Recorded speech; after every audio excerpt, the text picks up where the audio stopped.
আলহামদুলিল্লাহি রব্বিল আলামিন ওয়াসসালাতু ওয়াসসালামু মান লা নাবিয়্যা বা'দ ওয়া আলা আলিহি ওয়া সাহবিহি আজমাইন। সুপ্রিয় দর্শক শ্রোতা, স্কাপকে টিভির পক্ষ থেকে সকলকে সাদর সম্ভাষণ জানিয়ে শুরু করছি আজকের একটি নতুন আলোচনা। আজ আমরা আলোচনা করব রাসূলুল্লাহ সাল্লাল্লাহু আলাইহি ওয়াসাল্লাম কর্তৃক মদিনার যে সনদ লিখিত হয়েছিল ওই মদিনার সনদ নিয়ে। মদিনা সনদ বা বিশ্বের প্রথম লিখিত সংবিধান ৬২২ খ্রিস্টাব্দে ১৩ সেপ্টেম্বর মোতাবেক ৮ই রবিউল আউয়াল সোমবার শেষে নবী মুহাম্মদ রাসূলুল্লাহ সাল্লাল্লাহু আলাইহি সাল্লামের নির্দেশে মক্কা হতে ইয়াসরিব পরবর্তী মদিনাতুন নবী, সংক্ষেপে মদিনা যাকে বলা হয়, রাসূলুল্লাহ সাল্লাল্লাহু আলাইহি সাল্লাম সেখানে হিজরত করেন। তার হিজরতের পূর্বে মক্কার অধিকাংশ মুসলিম পরিবার মদিনায় আগমন করেন। মক্কা হতে আগত এইসব মুসলিমদেরকে মুহাজির নামে বলা হয় বা মুহাজির নাম বলে তাদেরকে পরিচিত করা হয়। মদিনার আউস ও খাজরাজ গোত্রভুক্ত মুসলিমগণ মুহাজিরদেরকে সর্বপ্রকার সাহায্য সহযোগিতা প্রদান করেন, ফলে তারা আনসার নামে পরিচিতি লাভ করে। মহানবী সাল্লাল্লাহু আলাইহি ওয়াসাল্লামের হিজরতের প্রথম বর্ষে মদিনায় বসবাসকারী বিভিন্ন সম্প্রদায়ের মধ্যে শান্তি ও নিরাপত্তা এবং পারস্পরিক অধিকার ও কর্তব্য সম্পাদিত যে ঐতিহাসিক চুক্তি সম্পাদন করা হয়, আমরা ইনশাআল্লাহ এই বিষয়ে আপনাদের সামনে উপস্থাপন করব। আর এটি হলো মদিনার সনদ। মদিনার সমকালীন পরিস্থিতি। মহানবী সাল্লাল্লাহু আলাইহি সাল্লামের আগমনের সমসাময়িক কালে এখানে ৩ শ্রেণীর গোষ্ঠী বসবাস করত। ১. মদিনার প্রাচীন পৌত্তলিক সম্প্রদায়। ২. বাইরে থেকে আগত ইহুদি সম্প্রদায়। ৩. নবদীক্ষিত মুসলিম সম্প্রদায়। মহানবী সাল্লাল্লাহু আলাইহি সাল্লাম মদিনা আগমনের পর ১০ বর্গ কিলোমিটার এলাকায় মদিনা বা মুহাজির ও আনসারদের মিলে মোট মুসলিম সংখ্যা ছিল মাত্র কয়েকশ। এ সময় নগরীর মোট জনসংখ্যা ছিল আনুমানিক ১০,০০০, যার অর্ধেকই ছিল ইহুদি। এখানে বসবাসকারী আরবগণ ১২টি গোত্র এবং ইহুদিগণ 10টি গোত্রে বিভক্ত ছিল। এইসব গোত্র অধিকাংশ সময় দ্বন্দ্ব সংঘাতে লিপ্ত থাকত। প্রত্যেক গোত্রের ছিল স্বতন্ত্র গোত্রপতি, ফলে মদিনা নগরীতে যেমন কোনো সুসংবদ্ধ প্রশাসনিক কাঠামো ছিল না, অনুরূপ এখানে কোনো কেন্দ্রীয় প্রশাসনও ছিল না।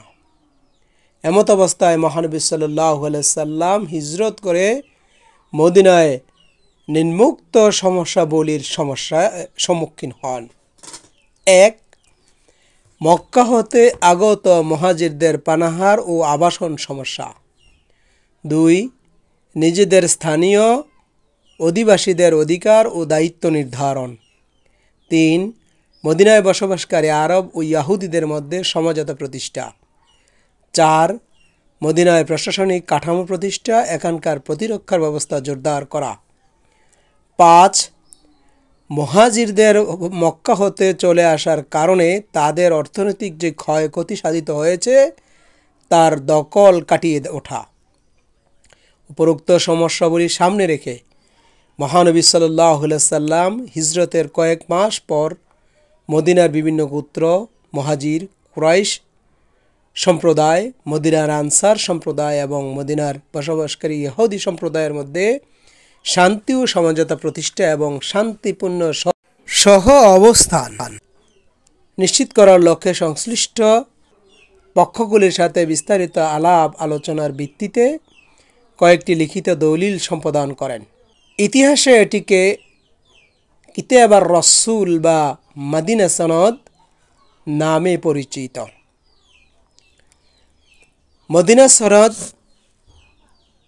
মদিনা সনদের পূর্ণ বিবরণ। পরম করুণাময় আল্লাহ তাআলার নামে শুরু করছি। এটি মুহাম্মদ সাল্লাল্লাহু আলাইহি ওয়াসাল্লামের হতে জারিকৃত একটি লিখিত ফরমান। কুরাইশ ও ইয়াসরিবের মুমিন মুসলমান এবং যারা তার অনুসারী তাদের সাথে সংযুক্ত হবে আর তাদের সাথে মদিনায় জিহাদের জন্য অংশগ্রহণ করবে। মদিনার সনদে উল্লিখিত যে বিষয়গুলি ছিল আমি তা আপনাদের সামনে উপস্থাপন করছি। রাসূলুল্লাহ সাল্লাল্লাহু আলাইহি সাল্লাম কর্তৃক অনুমোদিত 57 দফা বিশিষ্ট সনদ, এটিকে বাংলায় অনুবাদ করে আমি আপনাদের সামনে উপস্থাপন করছি।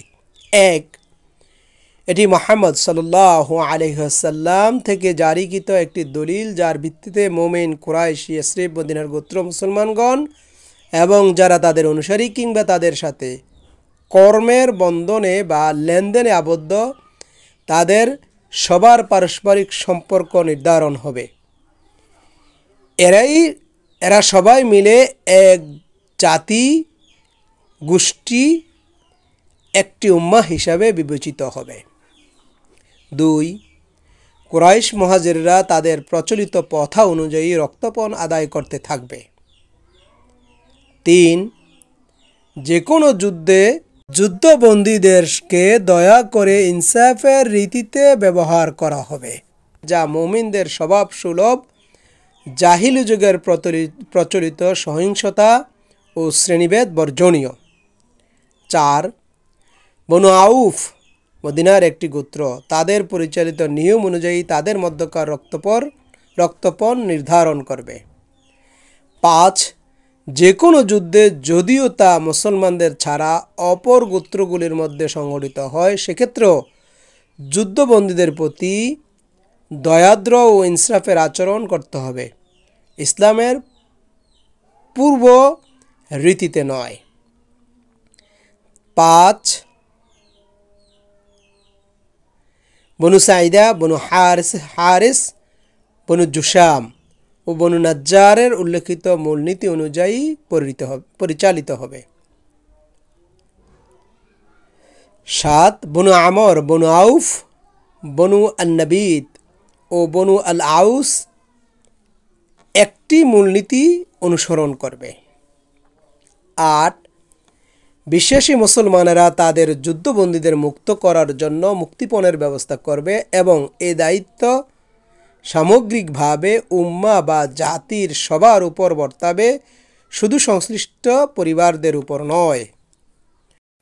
9, কোনো মুমিন অপর মুমিনের ইচ্ছার বিরুদ্ধে তার আজাদ করা দাসের সাথে মিত্রতা গড়ে তুলবে না। 10, আল্লাহকে ভয় করে এমন সব মুমিন যে কোনো বিশ্বাসঘাতকদের প্রতিরোধ করবে, সেই সাথে যারাই জুলুম, বেইনসাফি, পাপাচার, দুর্নীতি কিংবা শত্রুতার ইন্ধনদাতা তাদেরকে প্রতিরোধ করবে। 11, এ ধরনের কাজে জড়িত যে কেউ, এমনকি সে যদি নিজের পুত্র বা স্বজনদের মধ্যেও হয়, তাকেও ছাড় দেওয়া হবে না। 12, কোনো মুমিন অপর কোনো মুমিন ভাইকে হত্যা করবে না কোনো কাফেরের স্বার্থে, এমনকি সে কাফের যদি তার নিকট আত্মীয় হয়। 13, কোনো বিশ্বাসী মুমিন কোনো কাফেরকে অথবা বিশ্বাসী মুমিনের বিরুদ্ধে সহায়তা করবে না। 13, কোনো বিশ্বাসী মুমিন কোনো কাফেরকে অপর বিশ্বাসী মুমিনের বিরুদ্ধে সহায়তা করবে না। 14, আল্লাহর নামে দেয়া সুরক্ষা সবার জন্যই মান্য ও প্রযোজ্য হবে। মুমিনদের মধ্যে দুর্বলতম কেউ যদি কাউকে সুরক্ষার প্রতিশ্রুতি দেয়, তা সব মুমিনের জন্য অবশ্য পালনীয় হবে। 15, গোত্র নির্বিশেষে সব বিশ্বাসী মুমিন পরস্পর বন্ধু হিসাবে বিবেচিত হবে। 16, যেসব ইয়াহুদি মুমিনদের মিত্র হবে তাদেরকে সব ধরনের সহায়তা দেওয়া হবে এবং তাদের সমানাধিকার স্বীকৃত হবে। রাষ্ট্রের আনুগত্য স্বীকার সাপেক্ষে এরা অর্থনৈতিক, সামাজিক, আইনগত সব অধিকার ভোগ করবে। 17 কোনো ইহুদিকে ইহুদি হওয়ার কারণে কোনো ধরনের বৈষম্যের শিকার করা যাবে না। 18 ইহুদিদের শত্রুদের, এমনকি সে যদি বিশ্বাসীদের মিত্র হয়, তাকে সহায়তা করা হবে না। 19 মদিনার অধিবাসীদের সাথে আংশিক চুক্তি অগ্রহণযোগ্য, অর্থাৎ মদিনার অধিবাসী সবাই একই শত্রু ও মিত্রতার অধীনে, আলাদা আলাদাভাবে নয়। 20 মুমিনরা যখন আল্লাহর পথে জিহাদে থাকবে, সে যুদ্ধ অবস্থায় মদিনার কারো সাথে আলাদা মিত্রতার চুক্তি করা যাবে না। 21 যুদ্ধ বা শান্তির সময়ের সব শর্তসমূহ অবস্থাবলী মদিনার সবার উপর সমানভাবে প্রযোজ্য হবে। 22 যে কোনো যুদ্ধযাত্রায় একজন ঘোড়সওয়ার সহযোদ্ধার সাথে তার বহন ভাগাভাগি করবে। 23 একজন মুমিন আল্লাহ তাআলার পথে লড়াইরত অপর বিশ্বাসী মুমিনের রক্তের প্রতিশোধ নেবে। 24 বিশ্বাসী মুমিনেরা ঈমানের বলে বলিয়ান ও কুফরের বিরুদ্ধে দৃঢ়প্রদ এবং ফলশ্রুতিতে আল্লাহ তাআলার দেয়া হেদায়েতের সম্মানে ভূষিত। অপরাপর গোত্রগুলি এই মর্যাদা অর্জনে অভিলাষী হওয়া উচিত। 25 কোনো কাফের মক্কার কুরাইশদের যুদ্ধলব্ধ শত্রুর সম্পত্তি নিজ আওতায় রাখার অধিকারী নয়। যে কোনো শত্রুর সম্পত্তি রাষ্ট্রের হেফাজতে রাখা হবে। 26 কোনো কাফের বা অধিবাসী কুরাইশদের সপক্ষে সুপারিশ করবে না, কেননা কুরাইশরা মদিনা নিবাসীদের সাথে যুদ্ধ ঘোষণা করেছে। 27 যদি কোনো কাফের কোনো মুমিনকে যথাযথ কারণ ছাড়া হত্যা করে, তবে তাকেও হত্যা করা হবে যতক্ষণ না পর্যন্ত তার স্বজনরা সন্তুষ্ট হয়। সব মুমিন এই ধরনের খুনিদের বিপক্ষে থাকবে এবং হত্যাকারীকে কখনো আশ্রয় ও প্রশ্রয় দেবে না। 28 কোনো ব্যাপারে পারস্পরিক মতবিরোধের ক্ষেত্রে তা সমাধানের জন্য আল্লাহ এবং তার রাসূল সাল্লাল্লাহু আলাইহি সাল্লামের কাছে ন্যস্ত করা হবে। 29 ইহুদিরা যে কোনো যুদ্ধের সহযোগিতায় মুমিনদের সাথে সমানভাবে অবদান রাখবে। 30 বনু আউফ গোত্রের অধীন ইহুদিরা মুমিনদের সাথে একই সমাজে অধীন হিসাবে বিবেচিত হবে। তাদের মুক্ত করে দেওয়া ও গোলামদের জন্য একই বিধান প্রযোজ্য হবে। যারা অন্যায় ও পাপাচারে লিপ্ত হবে, তাদের এবং তাদের পরিবারবর্গের জন্য এই ঘোষণা প্রযোজ্য হবে না। 31 বনু নাজ্জার ও বনু আল হারিস, বনু সাইদা, বনু জুশাম, বনু আউস, সালাবা ও জাফরান এবং বনু শতাইরা গোত্রের সব ইহুদিদের জন্য উপরিল্লিখিত ঘোষণা প্রযোজ্য হবে। 32 অবস্থা ও আনুগত্যই বিশ্বাসঘাতকতার দুর্বলতার প্রতিষেধক। 33 সালাবা গোত্রের মুক্ত করা দাস সালাবা গোত্রের সমান মর্যাদার অধিকারী হবে এবং সমানাধিকার প্রযোজ্য হবে ভারসাম্যপূর্ণ লেনদেন ও যথার্থ নাগরিকের দায়িত্ব পালন এবং যুদ্ধ অংশগ্রহণ নেওয়ার। 34 যারা ইহুদিদের সাথে মিত্রতা চুক্তিতে আবদ্ধ, তাদের সাথে সেই মতোই আচরণ করা হবে। 35 এই চুক্তিনামার অংশীদার কেউ মুহাম্মদ সাল্লাল্লাহু আলাইহি সাল্লামের অনুমতি ছাড়া যুদ্ধযাত্রা করতে পারবে না। যে কোনো অন্যায়ের প্রতিহার করা হবে। 36 যে কেউ কোনো ধরনের সতর্কবার্তা ছাড়া অন্যায়ভাবে অপরকে হত্যা করলে সে নিজেকে এমনকি নিজের পরিবারকে হত্যাযোগ্য করে তুলবে। 37 মুসলমান ও ইহুদি উভয় তাদের নিজ নিজ যুদ্ধযাত্রার খরচ বহন করবে। 38 বাইরের যে কোনো শত্রু আক্রমণে উভয়ে একে অপরের নিরাপত্তা বিধানে এগিয়ে আসবে। 39 যুদ্ধবদ্ধ সব পক্ষই পারস্পরিক মন্ত্রণা ও পরামর্শ নেবে। 40 আস্থা ও অনুগত্য বিশ্বাসঘাতকতার দুর্বলতার প্রতিষেধক। যারা পারস্পরিক পরামর্শকে অবজ্ঞা করে তার মূলত অবস্থা ও আনুগত্যের সংকটে ভোগে। 41 কোনো ব্যক্তি তার মিত্রদের কাজের দায় বহন করবে না। 42 কারো প্রতি জুলুম করা হলে তাকে সহায়তা করা সবার জন্য অবশ্য কর্তব্য।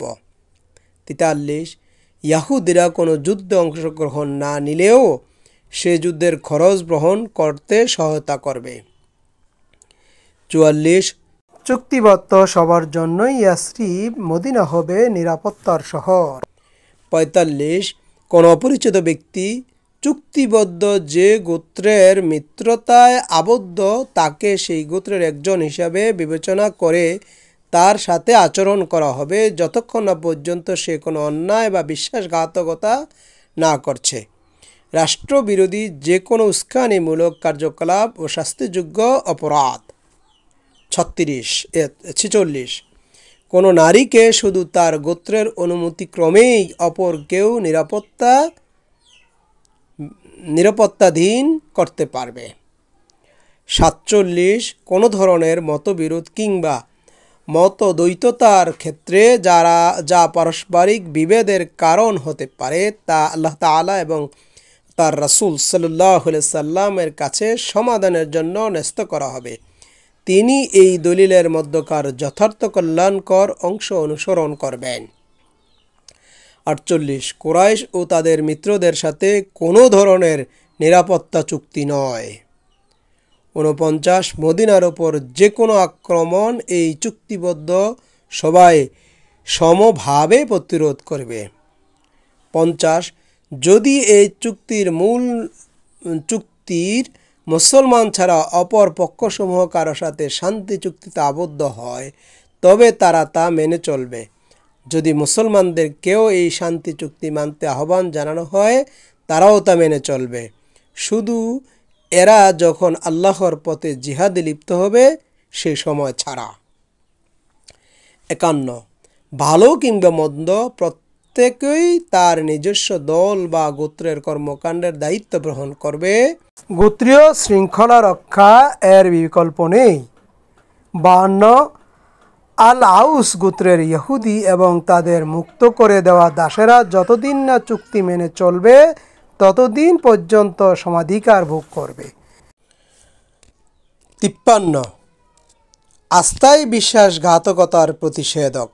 যে কেউ আস্থার সাথে কাজ করবে তা তার নিজের জন্যই কল্যাণকর হবে। 54 আল্লাহ এই চুক্তি অনুমোদন দিয়েছেন। 55 কোনো অপরাধী বা অন্যায়কারীকে এই চুক্তি নিরাপত্তা দেয় না। 56 এই চুক্তির আওতায় যে কেউ চাইলে সে যুদ্ধক্ষেত্র থাকুক কিংবা নিজের ঘরে অবস্থান করুক সে নিরাপত্তাধীন হতে হবে যতক্ষণ না পর্যন্ত সে কোনো অন্যায় অপরাধ সংগঠন করবে। ব্যক্তিগত দুর্বলতার কারণে যুদ্ধ অংশগ্রহণ না নিলেও তা শাস্তিযোগ্য হবে না।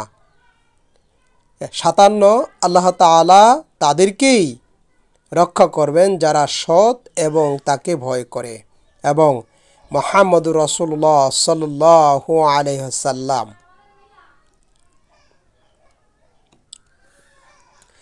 এই সনদের প্রতিটি অনুচ্ছেদ মানুষের কল্যাণকর ও মর্যাদার শান্তির স্থিতিশীলতা অনুঘটক হিসাবে কাজ করে। এর মাধ্যমে তৎকালীন মদিনার নানা মত পথ ও ধর্মানুসারীদের নিয়ে বহুত্ববাদী এক অনন্য জাতি তথা উম্মাহ গঠন করতে সক্ষম হয়েছিলেন মহানবী সাল্লাল্লাহু আলাইহি ওয়াসাল্লাম। এর মাধ্যমে তিনি অজ্ঞতা ও জাহিলিয়াতকে পদদলিত করে মদিনায় এমন একটি ইসলামী রাষ্ট্র প্রতিষ্ঠা করতে সক্ষম হয়েছিলেন যে রাষ্ট্রে ধর্ম, বর্ণ, সম্প্রদায়, গোত্র নির্বিশেষে মানুষের শান্তি ও নিরাপত্তা নিশ্চিত হয়েছিল।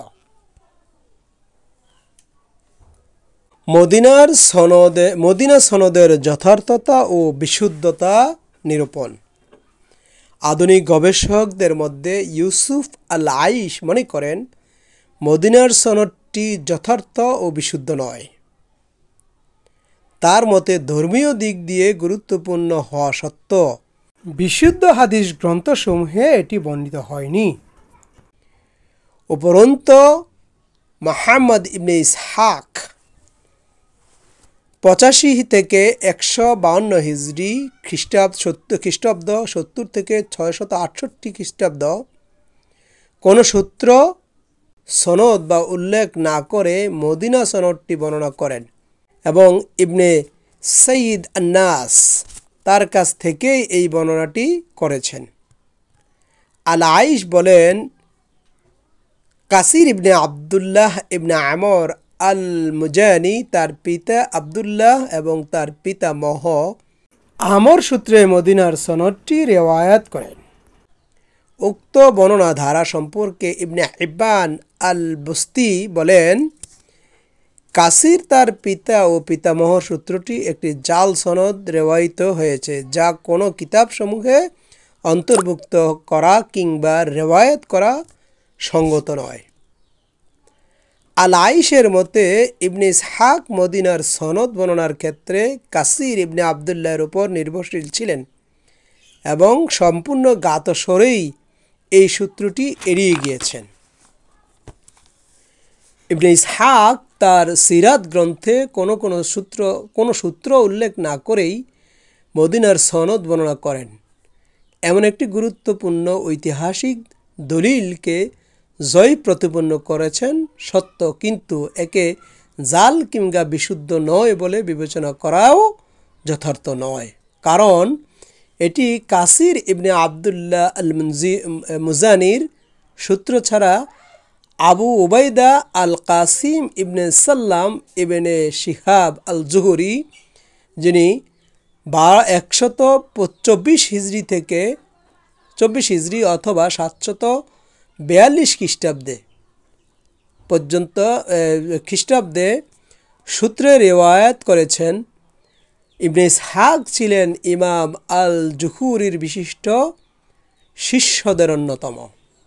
মদিনার সনদের বর্ণনার ধারা ইমাম মুহাম্মদ ইবনে শিহাব আল জুহুরি পর্যন্ত প্রসারিত এবং ইমাম আল জুহুরি একজন তাবিঈ হওয়ার কারণে এই বর্ণনাটি একটি মুরসাল বর্ণনা হিসাবে বিবেচনা করা হয়। ইমাম আবু হানিফা রাহিমাহুল্লাহ 150 হিজরি সাল অথবা 767 খ্রিস্টাব্দে, ইমাম মালিক 179 হিজরি সাল / 795 খ্রিস্টাব্দে, ইমাম আহমদ বিন হাম্বল 241 হিজরি সাল 855 খ্রিস্টাব্দে। এর মতে মুরসাল হাদিস বিশুদ্ধ ও গ্রহণযোগ্য এবং দলিল হিসাবে উপস্থাপন করার উপযোগী। ইমাম আল জুহুরি ছিলেন প্রাথমিক পর্যায়ে মহানবী সাল্লাল্লাহু আলাইহি সাল্লামের সিরাত রচয়িতাদের অগ্রবর্তী। এছাড়াও অধিকাংশ গুরুত্বপূর্ণ সিরাত ও ইতিহাস গ্রন্থে মদিনা সনদটি লিখিত ও চুক্তি হিসাবে বর্ণিত হয়েছে। সনদের রচনা শৈলী বৈশিষ্ট্যসমূহের দিক থেকে লক্ষ্য করলেও দেখা যায় যে এটি একটি গুরুত্বপূর্ণ ও বিশুদ্ধ সনদ। ঐতিহাসিক ওয়াইল হাউসেন নিম্নোক্ত পর্যালোচনা উপস্থাপন করে সনদটির মৌলিকত্ব ও অকৃত্রিমতা প্রমাণ করেছেন। 1. এই সনদে মুসলিম ও অমুসলিম সম্প্রদায়কে একই উম্মাহ বলে অন্তর্ভুক্ত করা হয়েছে। এটি বিকৃত কিংবা জাল করা হলে উমাইয়া ও আব্বাসী যুগে অমুসলিমদেরকে একই উম্মাহ গ্রহণ করা হতো না। বা খ, এটি বিকৃত করা হলে কুরাইশদের বিরুদ্ধে যেসব ধারা বিদ্যমান বিকৃতকারীগণ সেসব ধারা বাদ দিয়ে দিত। গ, এটি বিকৃত করা হলে মহানবী সাল্লাল্লাহু আলাইহি সাল্লাম আরও অধিক ক্ষমতা প্রদান করে এতে নতুন দ্বারা সংযোজন করা হতো। গ, এর অনুচ্ছেদসমূহ সহজ সরল ও জটিলতা মুক্ত এবং রচনা রীতি বা স্টাইল অতি প্রাচীন। ও, এই সনদে মুসলিম শব্দটির পরিবর্তে মুমিন বা বিলিভার্স শব্দ ব্যবহার করায় প্রমাণ করে যে এটি মহানবী সাল্লাল্লাহু আলাইহি সাল্লাম মদিনা যুগের প্রাথমিক পর্যায়ে প্রণীত রাসূলুল্লাহ। সুতরাং দেখা যায় যে মদিনার সনদটি একটি মৌলিক ও অকৃত্রিম বিশুদ্ধ ও যথার্থ সনদ। মদিনার সনদের মূল পাঠ অধ্যয়ন করলে দেখা যায় যে এতে ভাষাগত অনেক পুনরাবৃত্তি রয়েছে। এতে মহানবী সাল্লাল্লাহু আলাইহি সাল্লামের সময়ে প্রচলিত শব্দ ও প্রকাশভঙ্গি ব্যবহৃত হয়েছে। এতে কোনো গোত্র বা গোষ্ঠীর প্রশংসা করা বা নিন্দার স্থান পায়নি। ইবনে ইসহাক যখন মদিনার সনদটি রওয়ায়াত করেন তখন অনেক বিশিষ্ট তাবিঈ জীবিত ছিলেন, কিন্তু সমকালীন যুগে কেউ তার যথার্থতা নিয়ে প্রশ্ন উপস্থাপন করেনি। সুতরাং এটি একটি বিশুদ্ধ ও যথার্থ সনদ, কোনো জাল সনদ নয়। সনদের প্রণয়নের সময়কাল। সনদ প্রণয়নের সময়কাল হলো ঐতিহাসিক আব্দুল মালিক ইবনে হিশাম 218 হিজরি সাল অথবা 833 খ্রিস্টাব্দে মহানবী সাল্লাল্লাহু আলাইহি সাল্লামের সিরাত রচনার ক্ষেত্রে ইবনে ইসহাকের প্রণীত সিরাত গ্রন্থকে প্রধান উপকরণ হিসাবে গ্রহণ করেন। ইবনে ইসহাক মহানবী সাল্লাল্লাহু আলাইহি সাল্লামের মদিনা হিজরতের পর প্রাথমিক পর্যায়ে মদিনা থেকে তার কর্মতৎপরতার বিষয়ে কয়েকটি ঘটনা উল্লেখ করেন। সেগুলি হলো: 1. মহানবী সাল্লাল্লাহু আলাইহি সাল্লাম 12 রবিউল আউয়াল সোমবার প্রায় মধ্যাহ্নে কোবায় বনু আমর ইবনে আউফের এখানে এসে পৌঁছেন। 2. তিনি সোমবার হতে বৃহস্পতিবার পর্যন্ত এই 4 দিন সেখানে অবস্থান করেন। 3. এ সময় তিনি মসজিদের ভিত্তিপ্রস্তর স্থাপন করেন। 4. জুমার দিনে জুমার সময় তিনি বনু সালিম ইবনে আউফ এর এখানে এসে পৌঁছেন এবং রানুনা উপত্যকায় জুমার নামাজ আদায় করেন। মদিনায় এটি তার প্রথম জুমার নামাজ। 5. এদিন তার উট আবু আইয়ুব আনসারীর এখানে এসে বসে পড়ে এবং তিনি এখানেই অবতরণ করেন। তারপর সাহাল ও সুখাইল নামক 2 বনু নাজ্জার গোত্রের দুজন এতিম বালক হতে জমি ক্রয় করে মসজিদে নববী বা তৎসংলগ্ন তার জন্য আবাস নির্ধারণ করেন। 6. পরবর্তী বছরে সফর মাস পর্যন্ত তার মদিনা অবস্থানকালীন সময়ের মধ্যে মসজিদ আর নববী বা আবাস নির্ণয়ের কাজ সম্পূর্ণ হয়। 7. এ সময়ের মধ্যে অধিকাংশ আনসার পরিবার ইসলাম ধর্মে দীক্ষিত হয়। 8. উপরোক্ত বর্ণনার সাথে সংযুক্ত করে ইবনে হিশাম মহানবী সাল্লাল্লাহু আলাইহি সাল্লামের কর্তৃত্ব মদিনার প্রদত্ত 2টি খুতবা উল্লেখ করেন। এরপরই তিনি কিতাব আর রাসূল তথা মদিনার সনদটি উদ্ধৃত করেছেন। 9. এর সাথে সন্নিহিত করে ইবনে হিশাম মহানবী সাল্লাল্লাহু আলাইহি সাল্লাম কর্তৃক মুহাজির ও আনসারদের মধ্যে ভ্রাতৃত্ব প্রতিষ্ঠার বিষয়টি উল্লেখ করেন। উপরোক্ত বর্ণনাসমূহের ধারাবাহিকতা দ্বারা প্রমাণিত হয় যে উল্লেখিত বিষয়গুলি মহানবী সাল্লাল্লাহু আলাইহি সাল্লাম মদিনা হিজরতের প্রথম বর্ষেই সম্পাদিত হয়।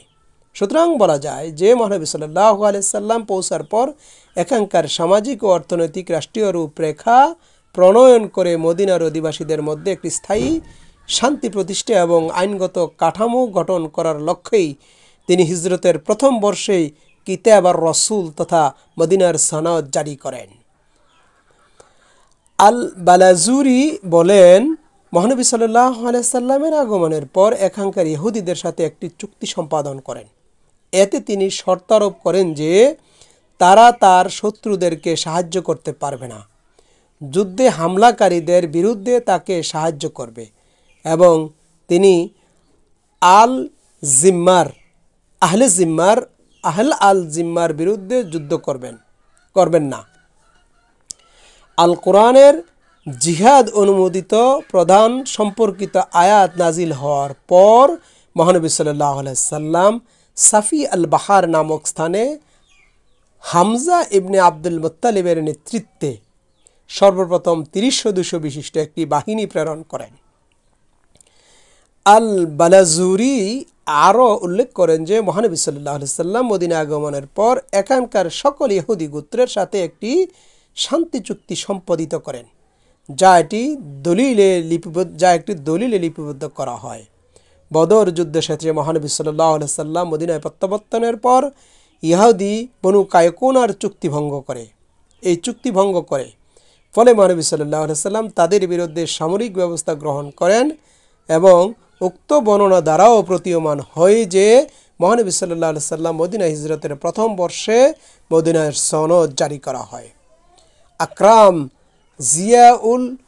জিয়াউল উমরির মতে মদিনার সনদ ভিন্ন ভিন্ন সম্প্রদায়ের সাথে ভিন্ন ভিন্ন সময়ে সম্পাদিত করা হয়।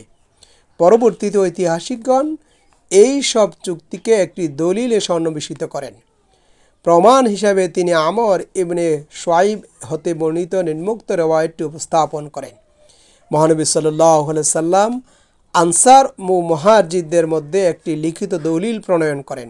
এতে বলা হয় তাদেরকে রক্তমূল্য পরিশোধ ও যুদ্ধবন্দীদের সাথে মুক্তিপণের জন্য মুক্তিপণ প্রদানের মধ্যে শান্তি স্থাপন করতে হবে। এই বর্ণনায় ইহুদিদের কোনো প্রসঙ্গ উল্লেখ করা হয়নি। মদিনার সনদের পরিধি। মদিনার সনদের প্রস্তাবনা বা ভূমিকায় বলা হয়েছে যে এই সনদ ইয়াসরিবে অবস্থানকারী 3 প্রধান জনগোষ্ঠীর প্রতি জারি করা হয়েছে। এরা হলো মক্কার কুরাইশ গোত্র, মুহাজির সম্প্রদায়, ইয়াসরিবের মুমিন ও মুসলমান আনসার সম্প্রদায়। খ, যারা তাদের অনুকরণ করে তাদের সাথে সংযুক্ত হবে। গ, যারা তাদের সাথে জিহাদে অংশগ্রহণ করবে তারাও এটির সাথে সংযুক্ত হবে। এখানে ক শ্রেণীর জনগোষ্ঠী বলতে মক্কা হতে আগত মুহাজির ও মদিনার আনসার সম্প্রদায়কে বোঝানো হয়েছে, যদিও সুস্পষ্টরূপে মুহাজির ও আনসার শব্দটি দুটি উল্লেখ করা হয়নি। খ শ্রেণীর জনগোষ্ঠী দ্বারা মদিনার সনদ জারি করার পরেও যেসব কুরাইশ কিংবা মদিনাবাসী ইসলাম গ্রহণ করবে, তাদের অনুসরণ করবে, তাদেরকেও বোঝানো হয়েছে। এই শ্রেণীর জনগোষ্ঠী এই সনদের আওতাভুক্ত হবে। পরিধিকে ব্যাপকতা করা হয়েছে। তৃতীয় প্রকার জনগোষ্ঠী হচ্ছে যুদ্ধ বিগ্রহে মিত্রপক্ষের কথা বলা হয়েছে। এই সনদে অমুসলিমদেরকেও উম্মার অন্তর্ভুক্ত করে উম্মার ধারণাকে অনেক প্রসারিত করা হয়েছে। এতে মহানবী সাল্লাল্লাহু মদিনার 3টি প্রধান ইহুদি গোত্র যথাক্রমে বনু নাজির, বনু কুরাইজা ও বনু কায়কুনার সম্পর্কে কোনো সুস্পষ্ট বক্তব্য নেই। যদি এতে 9টি ইহুদি গোত্র কিংবা তাদের শাখা গোত্র সম্পর্কে সুস্পষ্ট উল্লেখ রয়েছে, কিন্তু এর দ্বারা একথা মনে করার কোনো সঙ্গত কারণ নেই যে এই সনদে মদিনার সকল গোত্রের নাম স্বতন্ত্রভাবে উল্লেখ করা হয়েছে।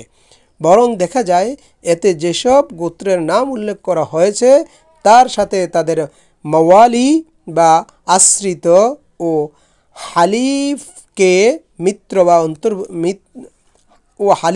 মিত্রকে অন্তর্ভুক্ত করা হয়েছে।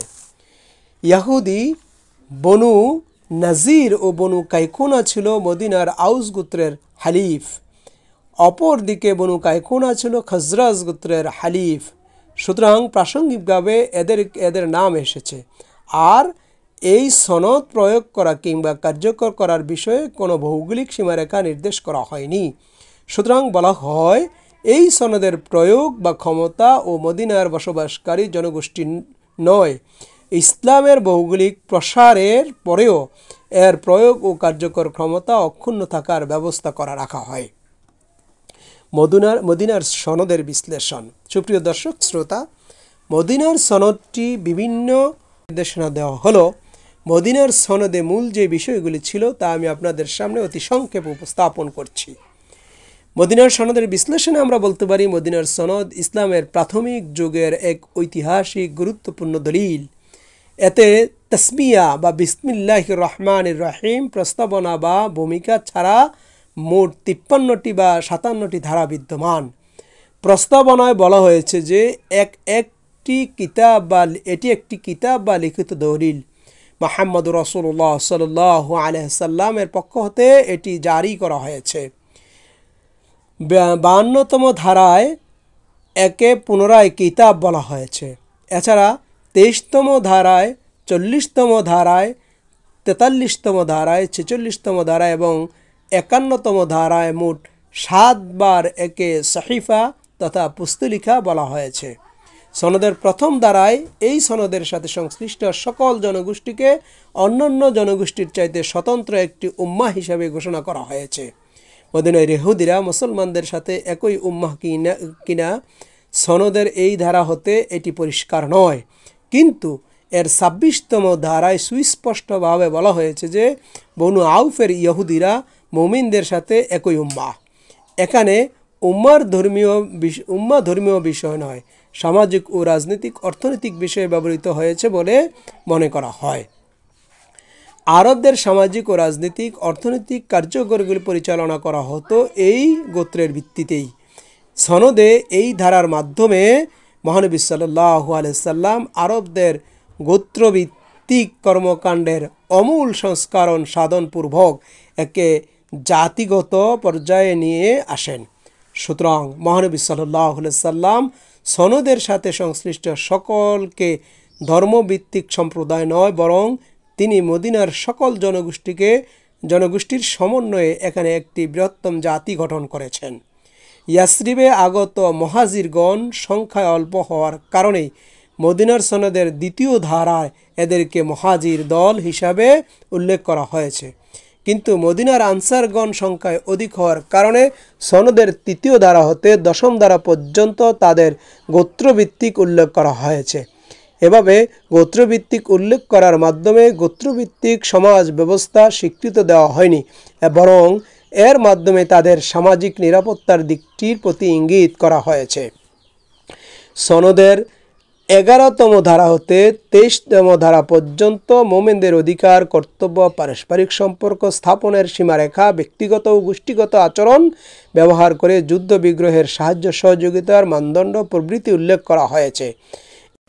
এর 16তম ধারায় ইহুদি সম্প্রদায়ের অনুপস্থিতিতে তাদের সাথে ন্যায়ানুগ ও সদয় আচরণের উল্লেখ করার মাধ্যমে ইসলামের রাজনৈতিক মিত্রপক্ষের সাথে নৈতিকতাপূর্ণ আচরণ করার এবং তাদের সাথে বিশ্বাসঘাতকতার সঠতার কোনো প্রকার প্রশ্রয় কিংবা স্বীকৃতি প্রদান না করার প্রতি ইঙ্গিত করা হয়েছে।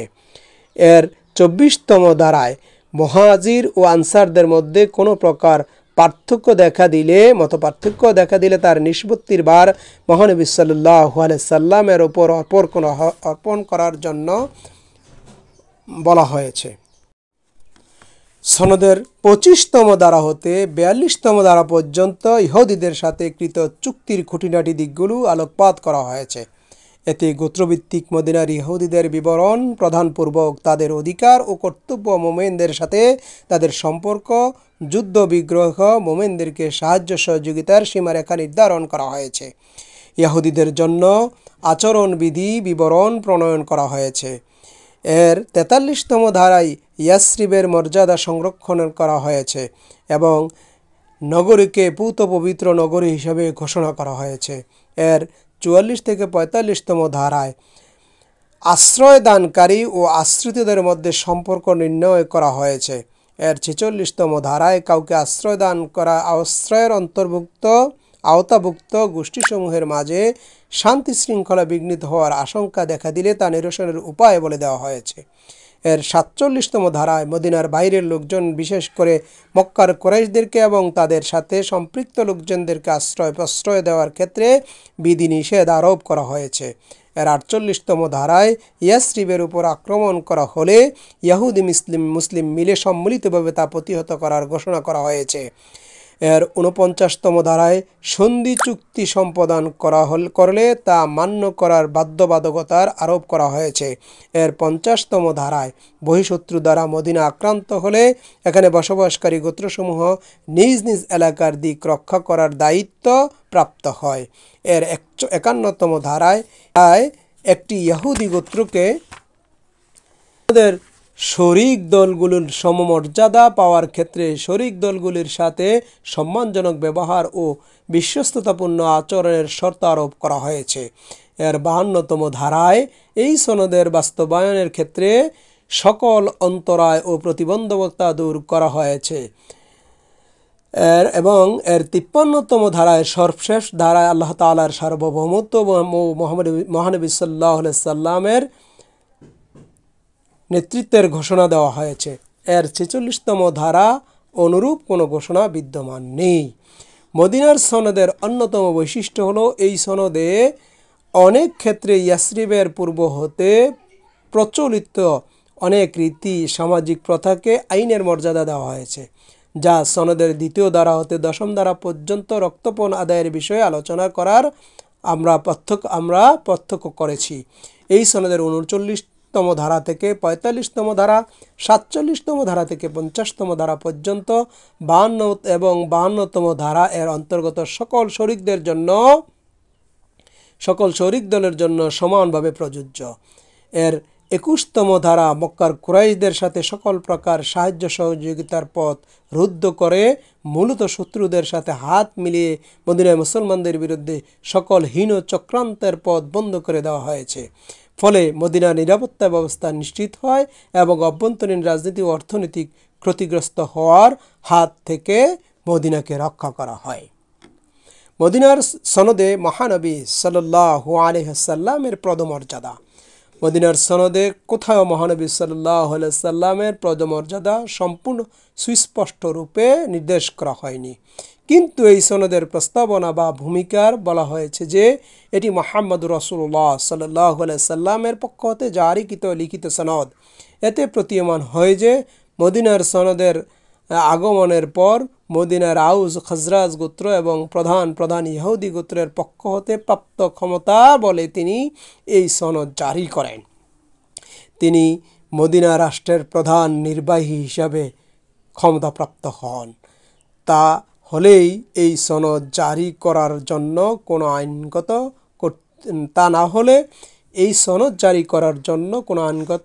কর্তৃত্ব থাকে না এবং তা মান্য করার বিষয়ে সনদের শরিক দলের কোনো বাধ্যবাধকতাও থাকে না। সুতরাং বোঝা যায় এই সনদটি জারির পূর্বে সংশ্লিষ্ট পক্ষগুলো কর্তৃক বিষয়গুলি মেনে নিয়েছিল।